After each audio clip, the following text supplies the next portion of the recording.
같이 기도드리시겠습니다. 하나님 아버지 감사합니다. 또 오늘도 이 기독교 강독회 시간을 통해서 우리가 성경의 교리의 가장 중요한 것들, 또 가장 정확한 것을 배우고, 또 이것을 통해서 저희 믿음과 신앙이 견고하며 흔들림 없게 해주시고, 또 거짓 교리와 거짓 교사들에게 속지 않게 하시며, 또 하나님의 말씀을 바르게 이해할 수 있는 좋은 토대가 마련되게 하시옵소서. 오늘도 감사하며 우리 주 예수님의 이름으로 기도 올렸습니다. 아멘.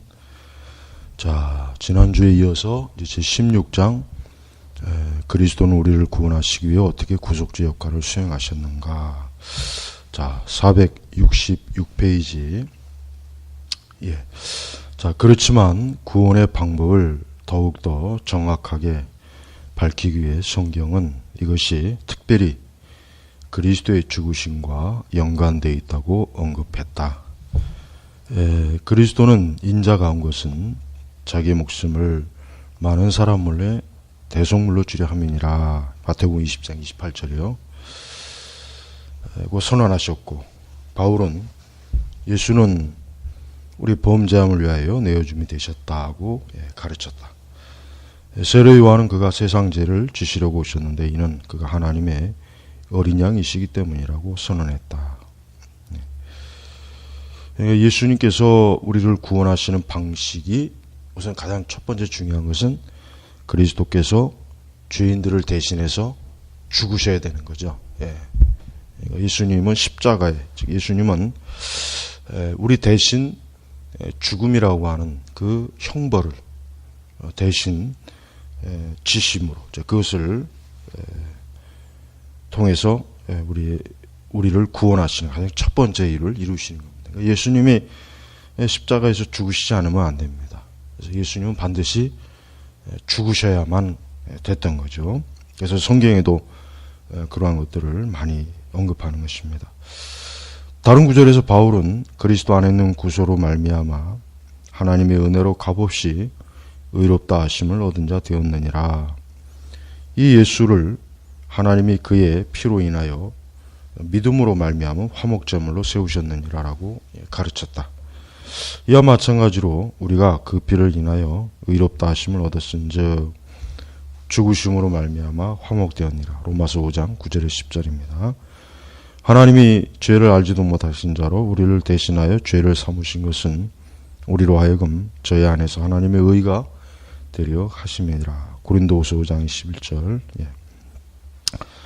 모든 증언을 일일이 다 열거하려면 끝이 없을 것이므로 이 정도로 마치고 그것들 중에 일부를 적절한 곳에서 언급하도록 하겠다. 이러한 이유로 소위 사도신경은 그리스도의 탄생 때부터 그의 죽으심과 부활에 이르기까지 최상의 순서로 단번에 언급되었다.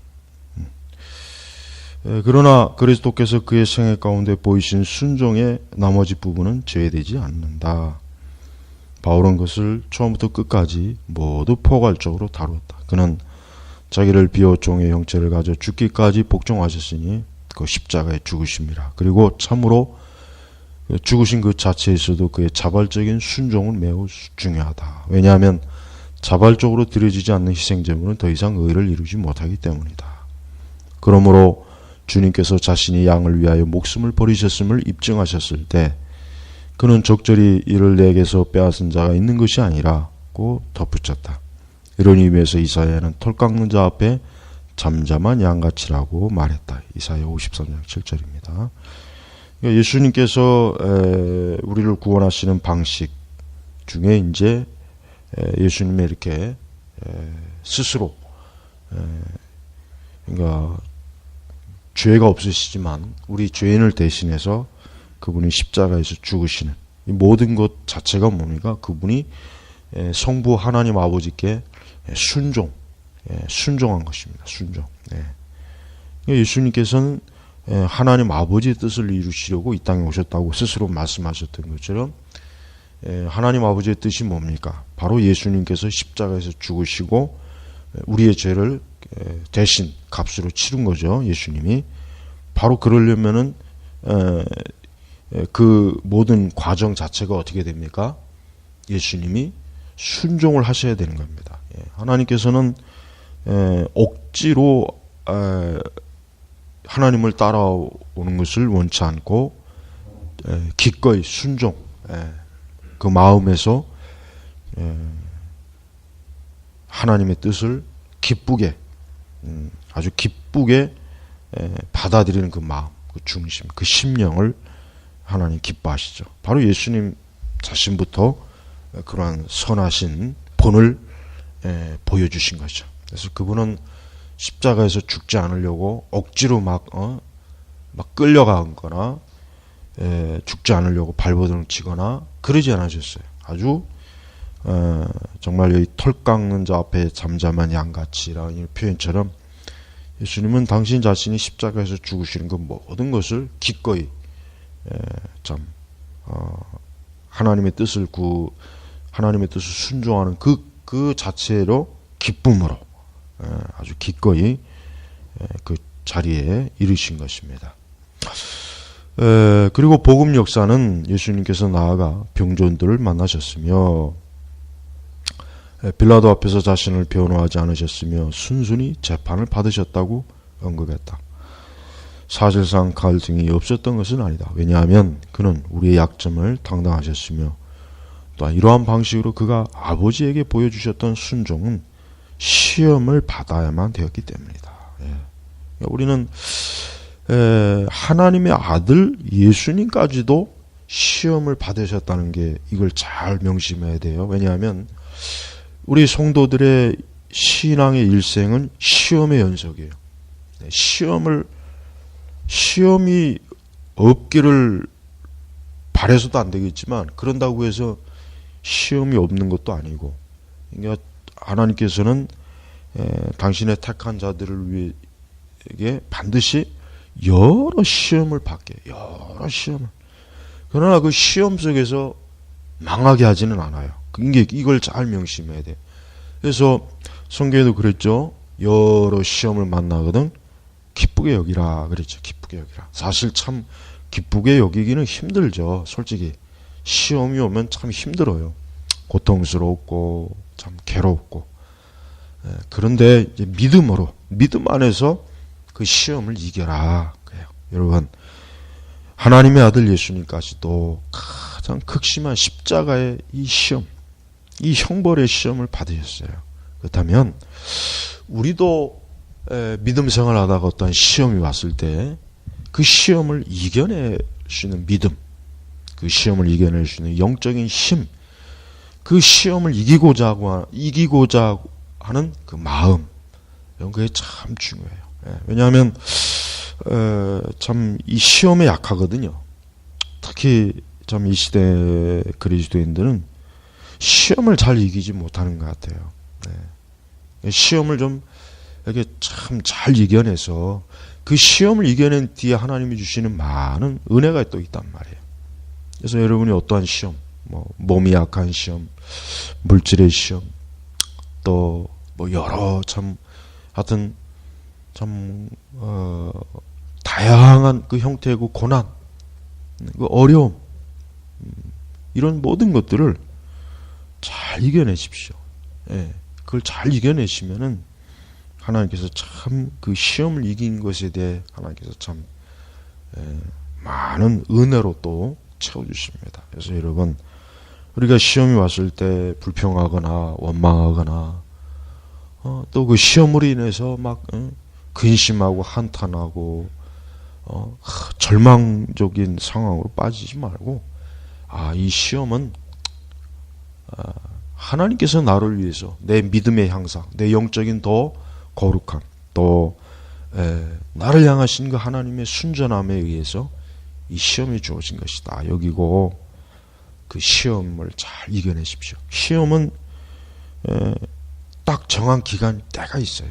그러니까 시험이 왔을 때 기도하시고 인내하시고 또 잠잠해야 됩니다. 시험이 왔을 때는 특히 잠잠해야 돼요. 이스라엘이 광야에서 항상 불평을 많이 했잖아요. 하나님 그걸 다 귀로 들으셨거든요.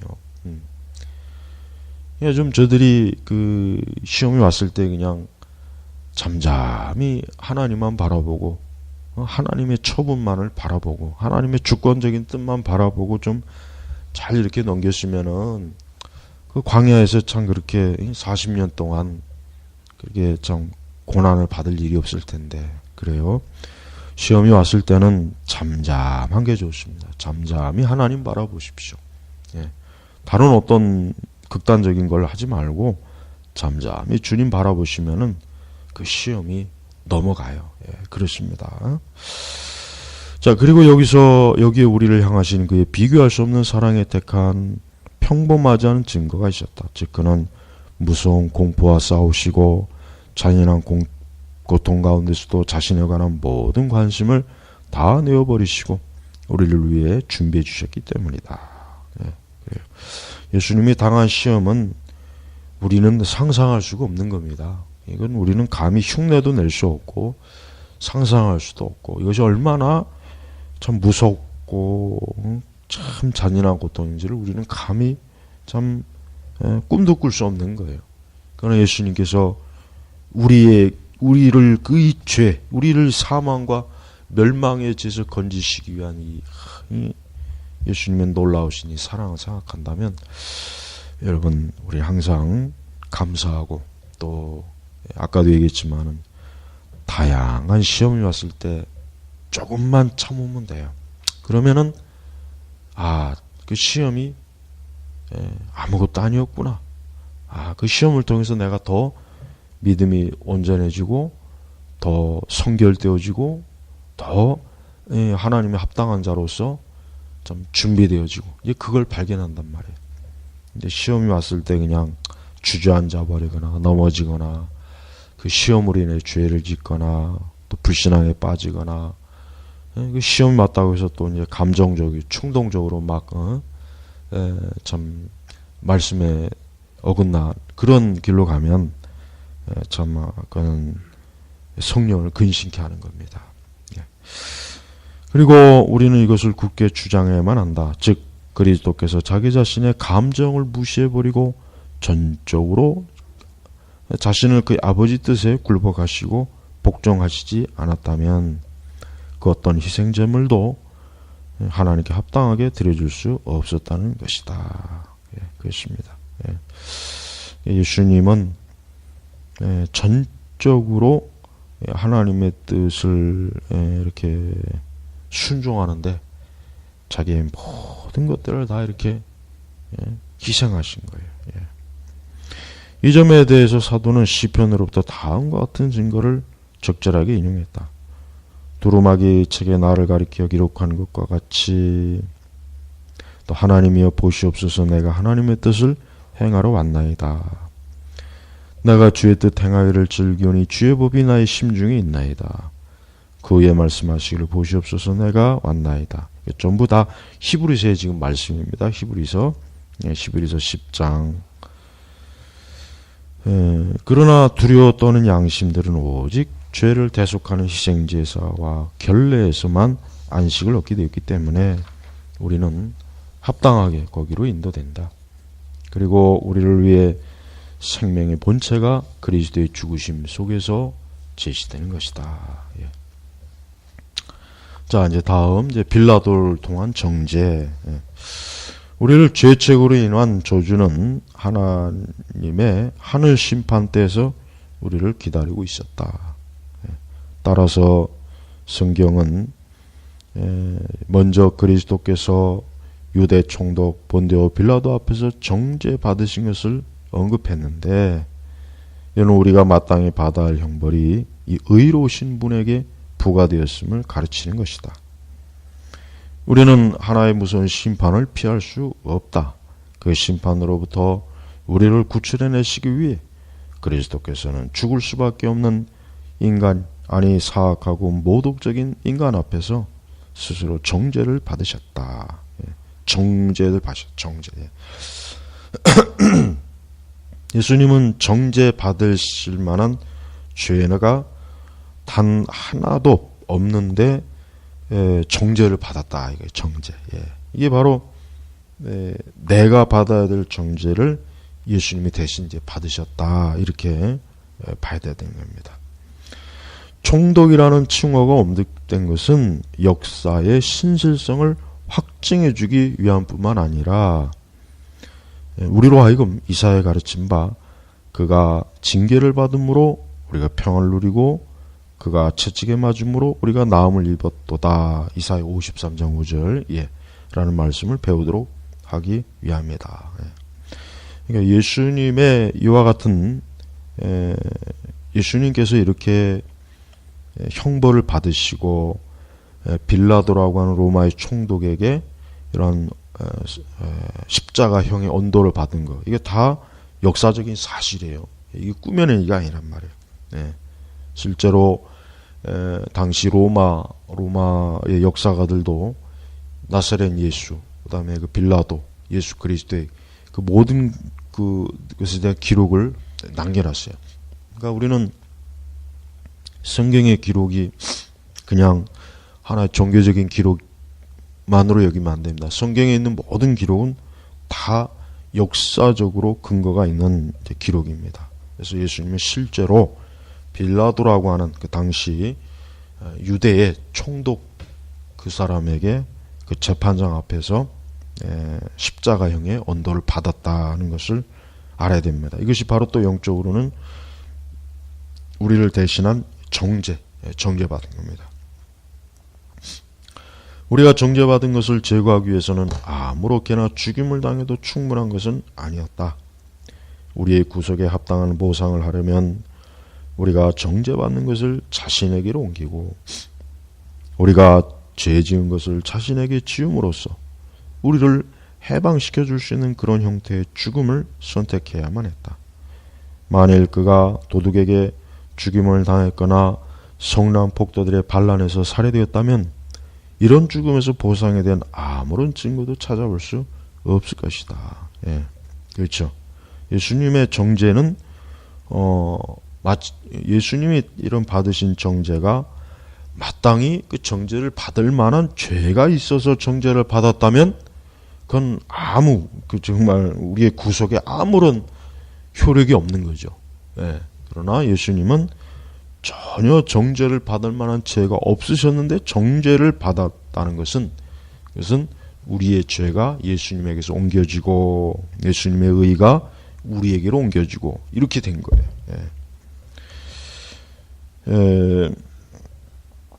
그러나 그가 심판대 앞에서 증거의 고발과 신문을 당하고 재판장의 입으로 정죄를 받아 사형 선고를 받게 되었을 때 우리는 이러한 증거들에 의해 그가 죄인과 악행자의 역할을 맡았다는 것을 알게 된다. 여기에서 우리는 예언자들의 입을 통해 예언된 두 가지 일에 대해 유의해야만 하며 이것들은 우리에게 큰 위로가 되고 우리의 믿음을 견고케 해준다. 그리스도께서 재판장에서 끌려나와 사형장으로 가서 강도들 사이에 매달리셨다는 말을 들을 때 우리는 복음서 기자가 그가 불법자들 중 하나로 헤아림을 입었다 그 언급한 예언이 성취되었음을 안다. 왜 그렇게 되는가? 분명히 그것은 의인이나 무죄한 자가 아닌 죄인 대신에 죽으시기 위함이었다. 그가 죽으신 것은 무죄함 때문이 아니라 죄 때문이다. 한편 우리는 그리스도께서 그를 정죄했던 바로 그 동일한 입술, 빌라도는 여러 번 대중 앞에서 그리스도의 무죄함을 고백하지 않을 수 없었다.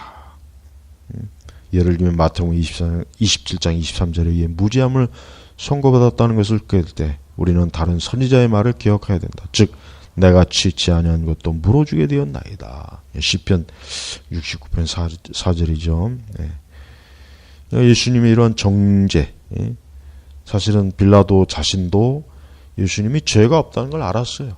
그러나 그 대제사장들이나 이 바리새인들이 예수님을 시기하고 예수님을 질투하는 것으로 인해서 예수님을 어거지로 예수님을 이렇게 죄도 없는 분을 법정으로 끌고 왔다는 걸 알았단 말이에요. 사실은 빌라도도 사실은 알고 그 양심이 알고 있었어요.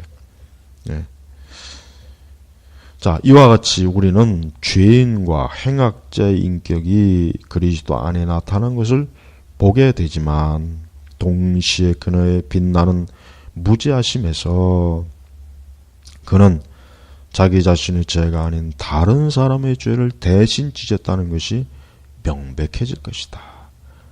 그러므로 그는 본디오 빌라도에게 고난을 당하셨으며 총독의 공적인 선고에 의해 범죄자들 중 하나로 간주되었다. 그러니까 이게 참 중요해요. 왜냐하면 예수님께서 이 총독 빌라도에게 당시 로마법에 의해서 십자가 언도를 받은 것은 이것은 공적 선고예요.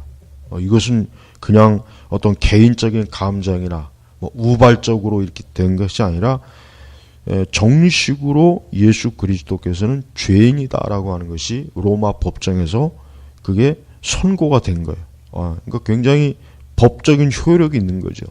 이게 중요한 거예요. 왜냐하면 예수님의 죽으심이 그냥 어떻게 하다 사고로 죽었다, 누구하고 싸우다 죽었다, 어떤 개인적인 감정에서 누구 죽었다, 이런 죽음은 공적 죽음이 아니란 말이에요. 이런 죽음은 그냥 죽었다는 것 외에는 아무 의미가 없어요.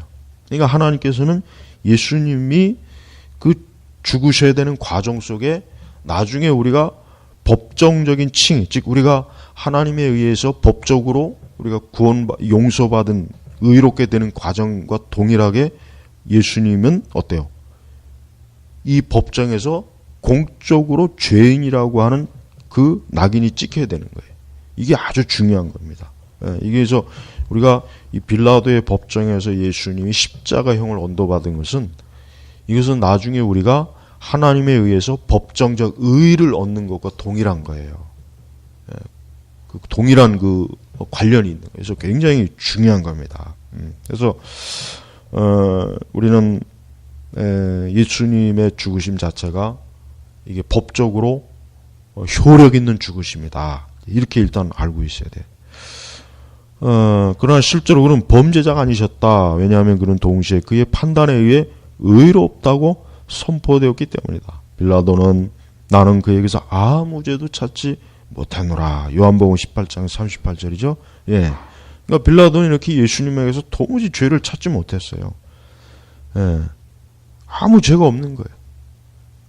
근데도 나중에 이렇게 정죄를 받은 것은 뭡니까? 그것은 예수님이 말 그대로 하나님에 의해서 예수님이 우리를 위해서 대신 대속죄, 우리를 위해서 대신 형벌을 받으셔야 되기 때문에 결국 예수님은 무죄로 풀려나는 것이 아니라 결국은 죄가 없는데도 십자가에서 형벌을 받는 것을 공적으로 언도를 받았단 말이에요. 자, 여기에 우리의 무죄 석방이 있다. 즉 우리가 마땅히 형벌을 받아야 될 죄책이 하나님의 아들의 머리로 전가된 것이다. 그렇죠. 예. 자, 나는 그에게서 아무 죄도 찾지 못하노라. 예, 실제로 예수는 죄가 없었어요. 죄가 없었어요. 근데 죄가 없는 그분이 그럼 풀려나야 되는데 풀려나지 않고 그분이 십자가에서 죽으셨잖아요. 십자가형을 언도받고 그 십자가 형틀을 지시고 골고다 언덕으로 올라가셔서 거기서 두 강도와 함께 죄인으로서 죄인 취급을 받고 죄인이라고 하는 낙인을 찍혀서 그분이 거기서 죽으신 거예요. 자, 분명히 재판장인 빌라도는 죄가 없다고 했는데 그 죄가 없으시면 풀려나야 되잖아요. 근데 그분이 죄인으로서 죽었다. 잘 생각해 보세요. 바로 뭐예요? 그 예수님이 십자가에서 죽으신 것은 그 죄가 없는 분이 죄가 없는 분이 십자가에서 죽었다. 그게 뭐예요? 거기서 우리 죄가 죽은 거예요. 그러니까 우리의 죄로 인해서 예수님이 죽으신 거란 말이에요. 바로 이 복음은 바로 이거예요. 복음이 뭐냐면 나의 죄로 인해서 예수님이 대신 아무 죄도 없는 예수님이 대신 죽으시고 아무 죄가 없는 그분의 그 의의는 죄인인 내가 혜택을 받는 거예요. 이게 복음이에요. 복음. 여러분 누구라도 하여튼 어떤 죄인이라도 예수님을 믿으면 다 용서를 받는 거예요. 미안해할 것도 없고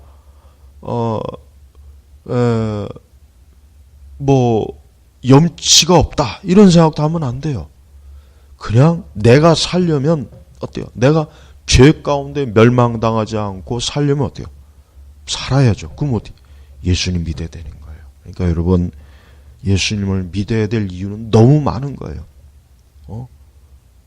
그러니까 우리는 예수님을 안 믿으려고 하지 말고 믿으려고 해야 돼요. 뻔뻔스럽게 예수님 앞에 나와요.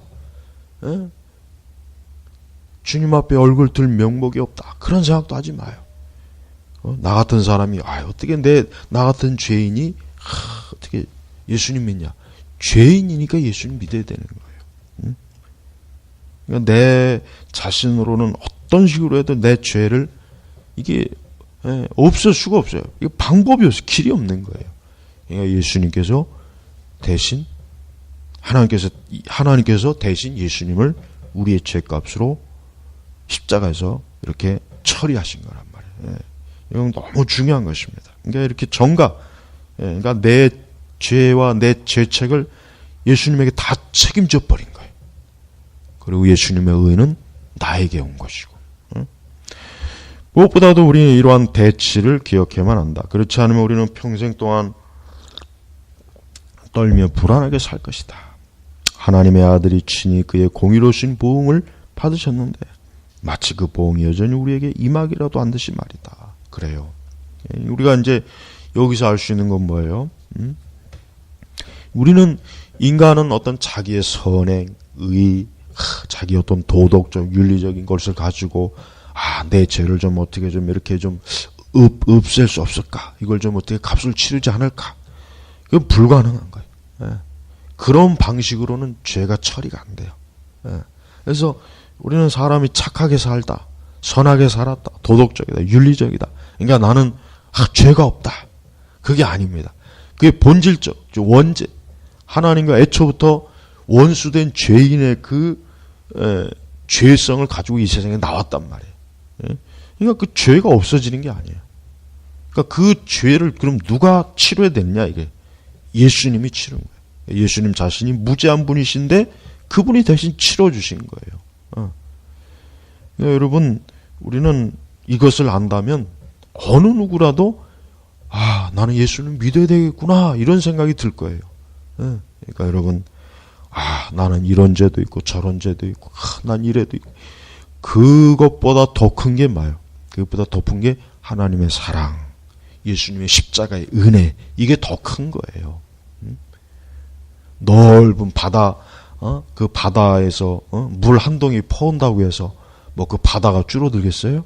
아니잖아요. 그러니까 한 사람이 어떠한 죄를 져도 자기 죄로 인해서 멸망할 생각을 하지 말고 내가 이 죄에서 어떻게 하면 살까 이 생각을 좀 해야 돼요. 그게 뭡니까? 바로 예수님 믿으시면 되는 거예요. 우리는 이 복음이 이래서 좋은 겁니다. 그리고 이제 예수님 믿는 사람들 중에도 여전히 신앙을 가지고 있으면서도 어떤 자기 죄에 대한 이 어떤 무거운 짐을 지는 사람도 있어요. 그러니까 그 사람들이 왜 그러냐면 그건 예수님의 이 십자가의 복음을 아직도 이해가 안 되는 거죠. 이해를 못한 거예요. 여전히 자기 자신이 어떤 죄를 짊어지고 가려고 하는 거예요. 그럴 때 그리스도의 십자가를 바라보세요. 그 십자가 앞에서 자기의 죄의 짐을 다 내려놓는단 말이에요. 내려놔요. 예수님이 내려놓으라 그랬어요. 하나님이 내려놓으라 그랬어요. 네가 아무리 많은 죄의 짐을 지고 있어도 십자가에 내려놔라. 그럼 내가 다 그걸 져주마. 다 내려놔라. 근데 안 내려놓고 자꾸 여전히 자기가 어떻게 미안해서 어떻게 이런 죄를 그게 바로 뭡니까? 마귀가 그의 마음을 자꾸 예수님에게가 아니라 자꾸 그냥 자기 자신에게 돌아보겠어 그러는 거예요. 그러니까 사람이 예수 그리스도를 믿지 않으면 다 멸망하는 거예요. 그러니까 여러분 오늘 이 기독교 강요 요 부분을 통해서 모든 죄의 짐을 십자가에서 달리신 예수님에게 다 넘기세요. 그리고 우리는 자유함을 얻는 거예요.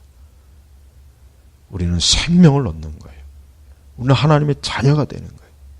우리는 이제 더 이상 나를 정죄할 어떤 존재가 없어요. 이 귀한 생명의 이 복음의 소식을 다 받아주시길 바랍니다. 자, 오늘은 여기까지 하겠습니다.